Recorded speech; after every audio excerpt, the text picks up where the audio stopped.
공복에 소금물만 잘 마셔도 살이 쭉쭉 빠진다. 2달 동안 소금물로 9kg나 빠졌어요. 이런 이야기들 보면서 솔직히 좀 흔들리잖아요. 그래서 열심히 따라 했는데 정작 나는 살도 그대로고 오히려 얼굴만 붓고 소금물 다이어트도 나에겐 효과가 없네. 그래서 오늘은 이런 분들한테 꼭 이 얘기를 해드리고 싶습니다.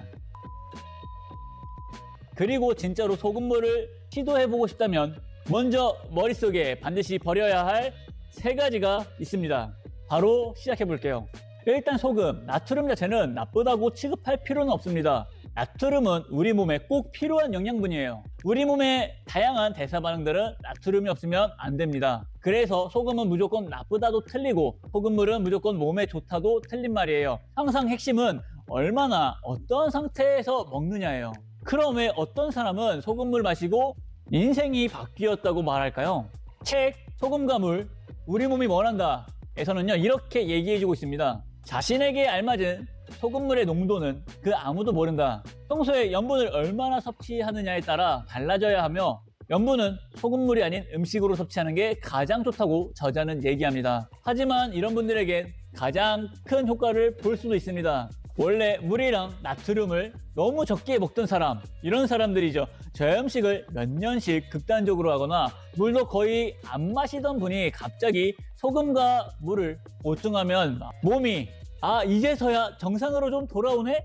하고 컨디션이 확 좋아질 수도 있어요. 원래 마시던 게 콜라, 라떼, 주스였던 사람들도 효과를 볼 수 있습니다. 설탕 가득 든 음료 대신에 소금물로 바꾸면 당 칼로리 섭취가 확 줄어들죠. 그러면 당연히 체중이 조금 빠질 수 있습니다. 근데 이건 소금물 효능이라기보단 설탕 끄는 효과에 가깝습니다. 몸 안에서 물, 글리코겐이 변하면서 몇 킬로 정도는 툭 빠졌다가 늘어났다 할 수 있어요. 이걸 사람들은 소금물 때문에 살 빠졌다고 느끼는 거죠. 그러니까 어떤 상황에선 좋아진 느낌을 줄 수 있는 사람들도 분명 있어요. 하지만 이걸 그대로 모든 사람에게 통하는 다이어트 특효약으로 포장하는 건 문제가 될 수도 있습니다. 여기서 중요한 포인트는 하나 있어요. 우리는 이미 소금을 꽤 많이 먹고 있는 편이라는 겁니다. 라면, 찌개, 국, 김치, 가공식품 등등 이런 걸로 이미 나트륨을 충분히 섭취하고 심지어 과하게 먹고 있는 사람들이 훨씬 많아요. 그 상태에서 건강을 위해 소금물 한 잔 더, 이건 솔직히 말하면 다이어트가 아니라 혈압, 심장, 신장에 부담이 될 가능성이 더 큽니다. 특히 당뇨, 비만, 대사증후군, 고혈압, 콩팥 기능이 애매한 분들, 이분들은 이미 혈관, 심장이 좀 지친 상태예요. 이때 소금물을 매일 먹는 건 체중보다 합병증 쪽으로 더 걱정되는 선택일 수도 있어요. 여기서 반대로 이런 말도 나와요. 근데요, 진짜로 소금물 마시고 밤에 화장실도 덜 가고 변비도 해결된 사람도 있는데요. 그럴 수도 있어요. 누군가에겐 정말 도움이 됐을 수도 있습니다. 그런데 그 사람 개인 컨디션에 따라 소금이나 수분이 모자랐을 수도 있거든요. 하지만 중요한 건 그 사람한테 맞았겠구나랑, 그러니까 우리 모두 소금물을 마셔야 한다, 이거는 완전 다른 얘기라는 거예요. 첫 번째로 버려야 하는 건요, 소금물만 잘 마시면 된다, 이 생각이에요. 2달에 9kg 빠졌어요. 평생 변비 해결됐어요. 이런 얘기 보면 진짜 욱하죠. 저도 욱했어요. 그런데 이걸 조금만 뜯어보면 원래 마시던 콜라 라떼를 끊었다거나 식사량이 같이 줄였다거나 공복 시간을 길게 가져가면서 생활 패턴이 바뀌었다거나 이런 것들이 뒤에 꼭 따라 붙어 있어요. 그러니까 우리가 버려야 하는 건 소금물 한 잔이 내 살, 내 체질 다 바꿔준다, 이런 기적적인 기대감이지 소금 자체를 나쁘다고 욕하자는 게 아닙니다. 두 번째로 버려야 하는 건 저 사람한테는 좋다니까 나도 똑같이 하면 되겠지, 이 습관이에요. 저염식 2년 했다가 소금물 마시고 살았다, 밤마다 소변 보던 거 소금물로 해결됐다, 이런 댓글들 보면 부럽죠. 그런 분들에겐 진짜 그럴 수 있어요. 근데 내 상황을 보면요, 나는 이미 국찌개, 라면 좋아해서 염분 충분히 먹고 있고 이 상태에서 똑같이 따라하면 그땐 체질 개선이 아니라 혈압, 심장, 콩팥에 부담이 될 수 있어요. 그래서 여기서 버려야 하는 건 저 사람한테 좋았으니까 나도 무조건 좋겠지라는 생각이지, 소금물 한번 시도해보는 건 괜찮습니다. 세 번째로 버려야 하는 건 몸이 신호를 보냈는데도 에이 설마 소금물 때문이겠어 하고 그냥 넘기는 마음이에요. 소금물 이야기 밑에는 이런 댓글들도 종종 보이잖아요. 의사는 사람이 아파야 먹고 사는 직업이죠. 이 말 들으면 속은 시원해요. 맞는 말이니까요. 의사는 아파야 먹고 사는 사람이에요.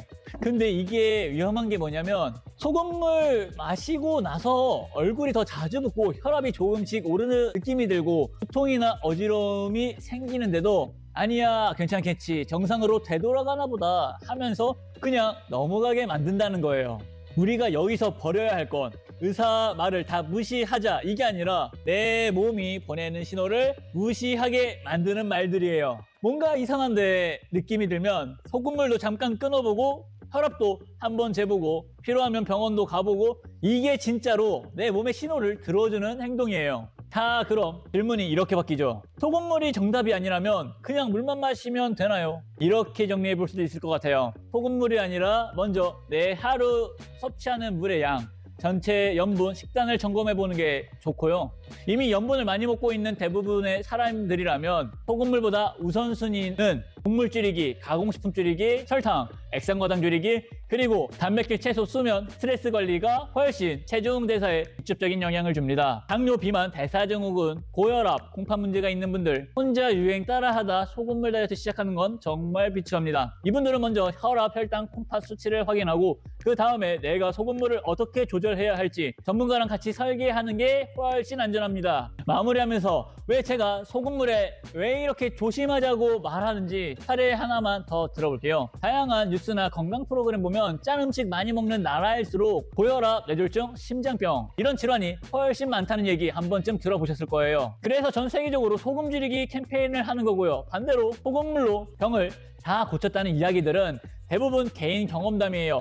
저염식을 하던 분들이나 어떤 분들에겐 진짜 도움이 됐을 수도 있어요. 그걸 부정할 필요는 없어요. 나트륨은 필수 영양소니까요. 하지만 뉴스 연구에서 계속 말하는 고염식의 위험과 SNS 댓글에 올라온 몇 개의 기적 후기 중 어디에 더 무게를 두고 내 몸을 맡길지 이건 우리가 선택해야 하는 영역이죠. 소금물로 다이어트를 해도 안 빠졌다면 그건 여러분이 잘못 먹어서가 아니라 소금물이 다 해결해 줄 거라는 생각, 남이 한 거 그대로 따라 하라는 분위기, 몸에서 오는 신호를 무시하게 만드는 말들, 이 세 가지가 여러분의 눈을 가리고 있었을 수도 있습니다. 이제는 내 몸은 어떤 상태인지, 나는 이미 소금을 얼마나 먹고 있는지 이쪽을 같이 볼 수 있었으면 좋겠습니다.